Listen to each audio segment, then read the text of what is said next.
Well, good morning. Welcome back to the Broadcast Retirement Network.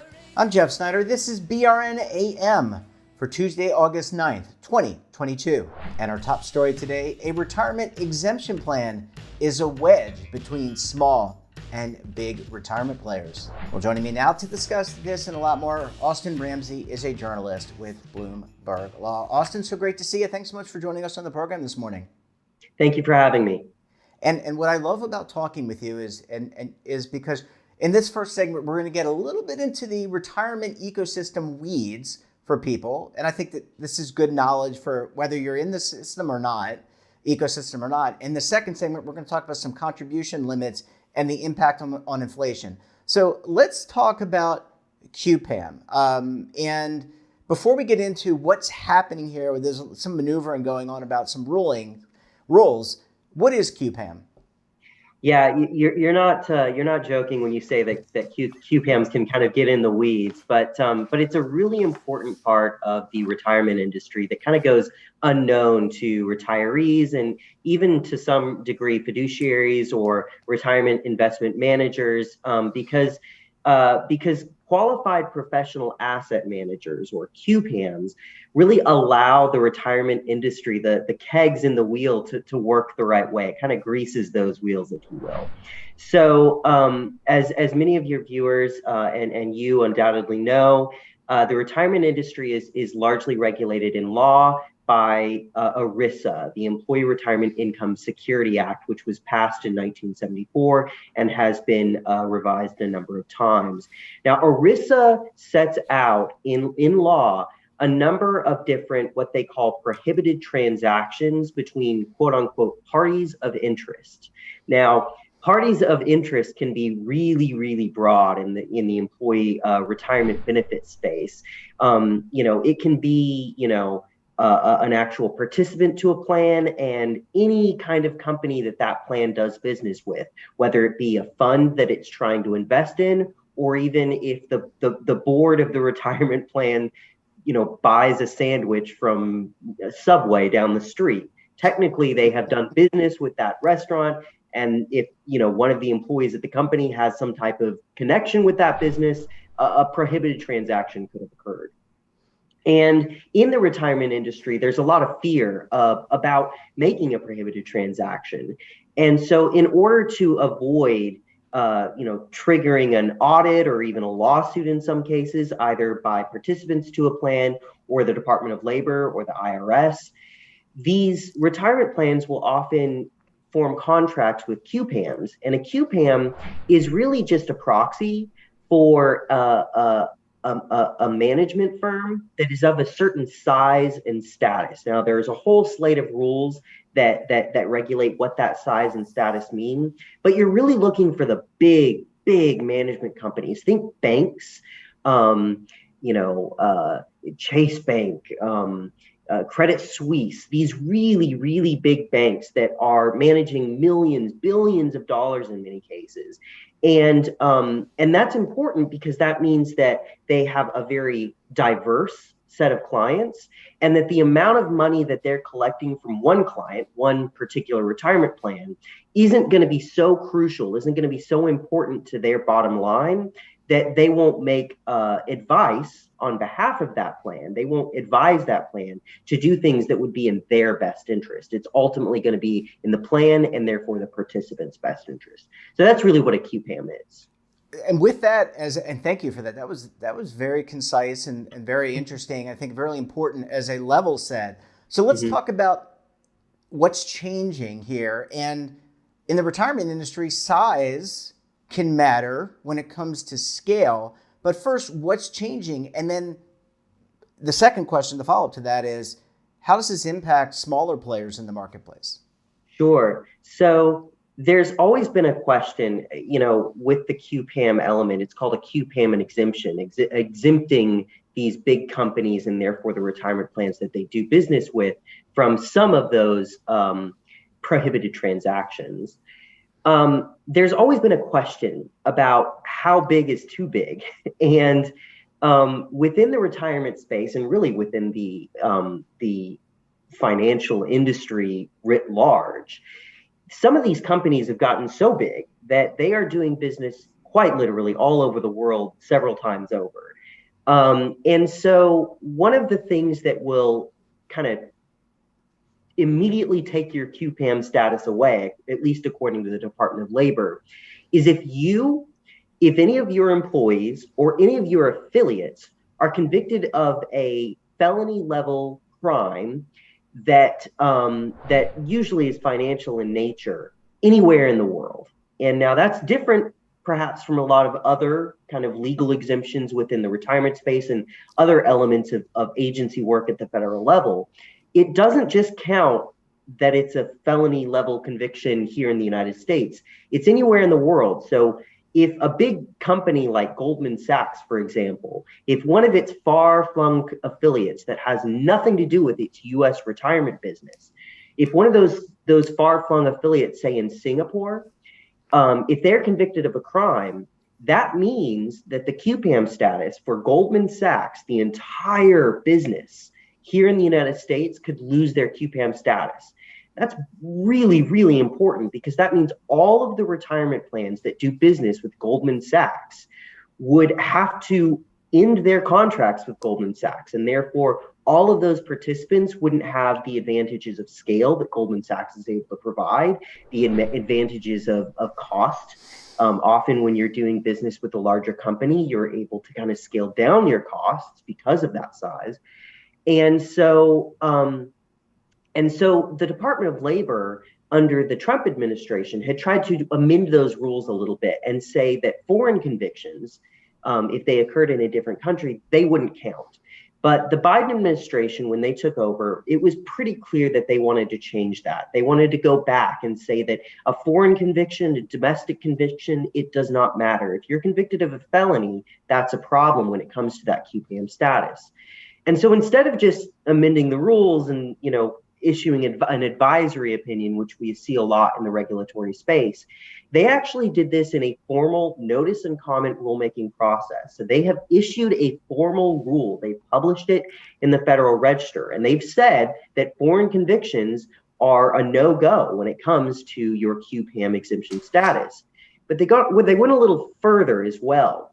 They added saying that a deferred prosecution agreement. In other words, a position with a regulator or with some type of Justice Department here in the United States or elsewhere. If you've sat down with them and said, okay, we have committed a crime or we've erred in some way, but if we agree to these certain set of rules and regulations, we won't actually have to go to court. Those kinds of deferred prosecution agreements, those also will be no-goes when it comes to the QPAM exemption.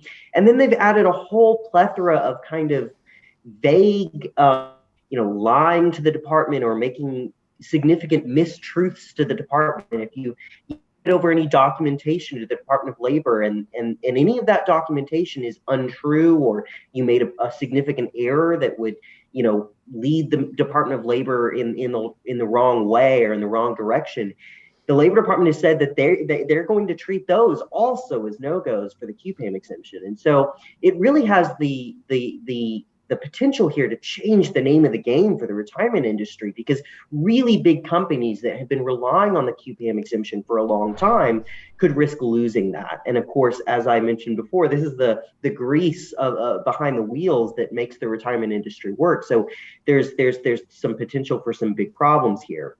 Now, there are other exemptions that big banks or big companies can use to try and get around those prohibited transactions in ERISA.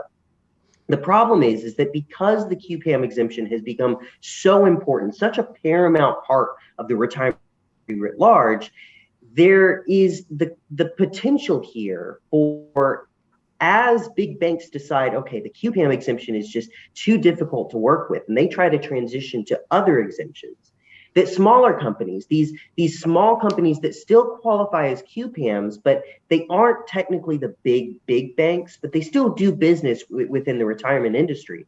There's a potential here that they could be left out. that they would not be able to make that transition to some kind of other exemption, because it would be very difficult for them to communicate with retirement plans that although they are a large bank or they are a large, money manager of some sort, that they don't qualify as a QPAM because they've decided not to qualify as a QPAM because they don't want to try to comply with all of these very, very arduous rules that the Department of Labor is trying to lay down. So the position that we find ourselves in right now is the Department of Labor has proposed this rule, and we expect there to be a lot of pushback from the industry. And the reasons for that are multifaceted. Big banks don't want to make a transition, and if any kind of transition does occur, there's always that potential that smaller companies that really diversify the marketplace for retirement plans could be left out of the mix. Yeah, well, we're going to have to see how this plays out. And so just to refresh I've got to go to a commercial break in a second, Austin, but just, during this proposal period, that's where the comments come in. The Department of Labor reflects on it, takes the comments and tries to reissue or change some of the rulings. So hopefully cooler heads will prevail here because candidly, with consolidation going on in the industry, I think we need more opportunities, more options, not less. It's just going to further constrain things, and you're going to drive people out of the marketplace that have a important role to play. Maybe not with mega plans, but maybe with smaller plans. Austin, I need to take a very quick break. When we come back, inflation on the rise. What's it mean for 2023 contributions to your 401k, 403b, or governmental 457 plan? You're going to want to stay tuned right here on BRN AM.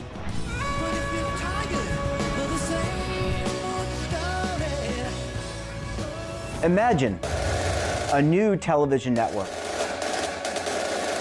that will make you richer, healthier, and in control of your financial future.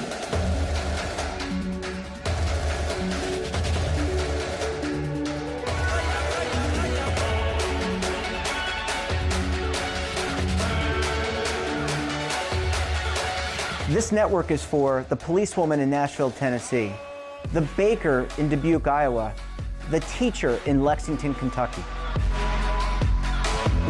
We want to make the idea of savings and retirement culturally relevant. But what do you see as a defining issue of the midterms, especially for the smaller businesses? I mean, they are the lifeblood of the American economy.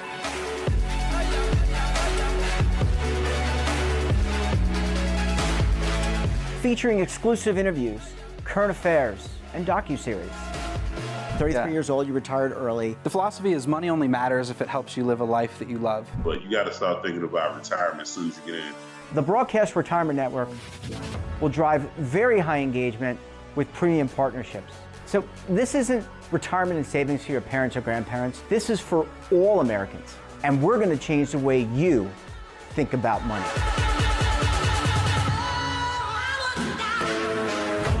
Welcome to the next frontier of retirement and savings. This is BRN, the Broadcast Retirement Network. Are you over 50? Would you like to get up to 33% more income in retirement? Then call now for this free book, Annuity Do's and Don'ts for Baby Boomers. This free book reveals little-known secrets about annuity strategies that will help you make the right choices before buying an annuity. Call right now for your free book, and as a bonus, we'll also throw in a free annuity rate report, both absolutely free for calling Annuity General today. Call 800-504-8194. Welcome back. We're talking this morning to Austin Ramsey. He's a journalist with Bloomberg Law. Austin, thanks so much for staying with us this morning. Thank you for having me. I'm enjoying the conversation. Yeah, this is good. And again, for the audience's benefit, whether you're in the industry, retirement or financial services industry, or you're not, this is the machination that goes on in the retirement ecosystem. New rules, regulations change all the time. They have an impact, as they do in other marketplaces. So Austin, really great to talk about that. Now let's talk about inflation. I don't want to necessarily talk to you about inflation because I think we're all experiencing it. If we travel using our cars, if we're going out to buy food or going out to dinner, we're feeling it everywhere. But this has an impact on the contribution rates for 401k plans in 2023. And you explored this. What can you tell us? That's right. So you're absolutely right that inflation is happening. I don't think that there's any way to get around that now. And we all know that. No one needs to explain that. But what that ultimately can mean for retirees or individuals who are nearing retirement is that the buying power that they have with the income that they've saved up, or perhaps even the income that they are going to get through Social Security benefits, ultimately that income is going to have a lot less buying power. And so the Department of Labor and the IRS tries to get around that on a yearly basis by increasing the contribution limits, the amount of money that you can make on an annual basis to your qualified retirement plans at work. And so, prior to COVID-fueled inflation that we had seen, these numbers hovered somewhere around the $20,000 mark. I think it was $19,500 before COVID-19 hit us. After that, for the last 2 years, the IRS bumped that up a little bit and said that contribution limits could be $20,500 on an annual basis. Now it's looking like COVID-fueled inflation is going to be so high this year that they could be bumping that up to $22,500 for 401k plans, most 403b plans, and many 457 government plans. Now, why does that matter? Well, it matters because that means that for individuals nearing retirement, if you have the capacity to save more, perhaps you're going to need to do that. I know that that can be a really hard thing to do. It ultimately means that you're going to have to sit down with your monthly or your yearly budget and figure out how and in what ways you can amend that budget to make a little bit more of a contribution.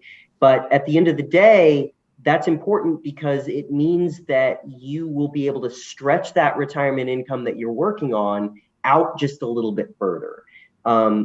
Anytime that inflation is happening, it means that the amount of money that you think you have is not going to be as much when it comes to retirement. And we don't know when the war, for example, in Eastern Europe is going to end. We don't know when gas prices are going to come back down. So if you're nearing retirement, at least in the short term, that amount of money is going to matter a lot. Yeah, and we've seen, Austin, Social Security. I think there's the thought there that the cost of living adjustment, the COLA, which is what this is kind of falls under, is going to go up for 2023 for people on Social Security. This is another example, as we talk about inflation on this program, where it kind of permeates. I mean, it filters down into retirement plans. Austin, as you said, not everyone can contribute up to the max. Look, there are many of us who can barely contribute to a retirement plan, whether it's a 401k or an IRA. But I think the takeaway here is that the cost of living is going to go up, at least in the near term, for retirement. You need to be prepared for that in some way, shape, or form. So this is another opportunity to do that. That's right. You mentioned Social Security.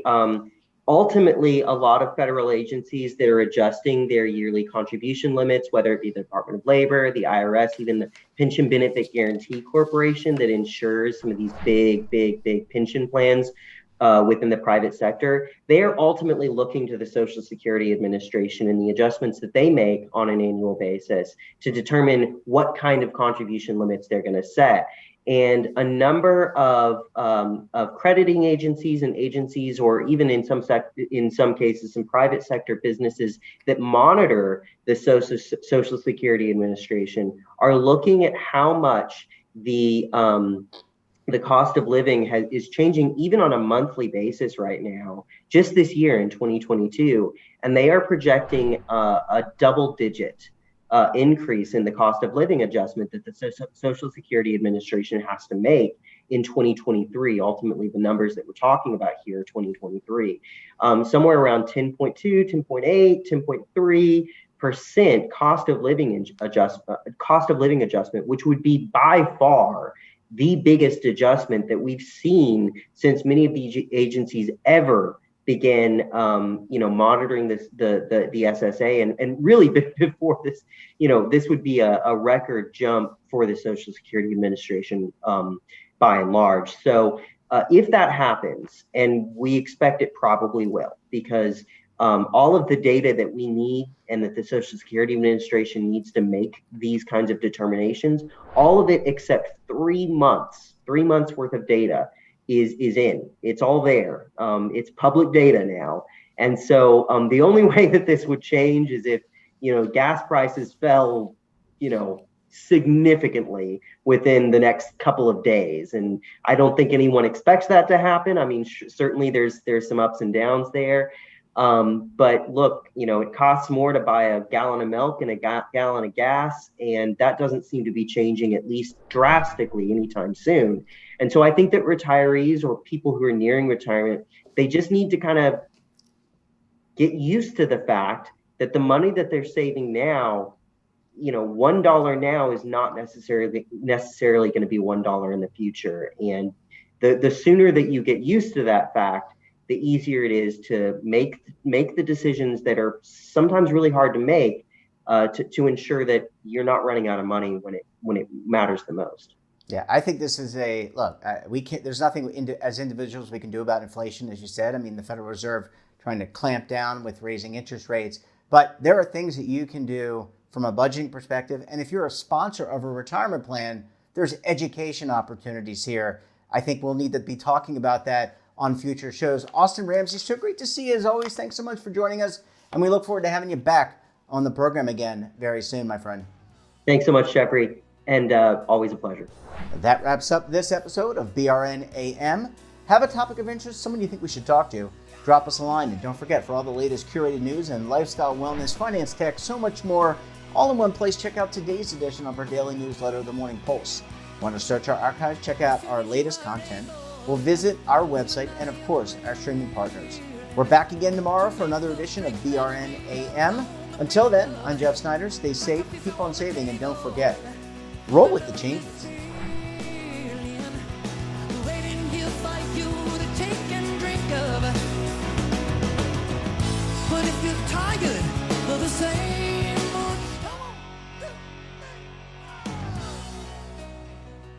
Now is your opportunity to co-create content around any topic on the first lifestyle and wellness network. Reach a global audience through our platform and co-own exclusive branded content. All of our programs are available on demand and also as audio-only podcasts, so you can take us on the go. Broadcast Retirement Network, available anytime, anywhere, and on any device.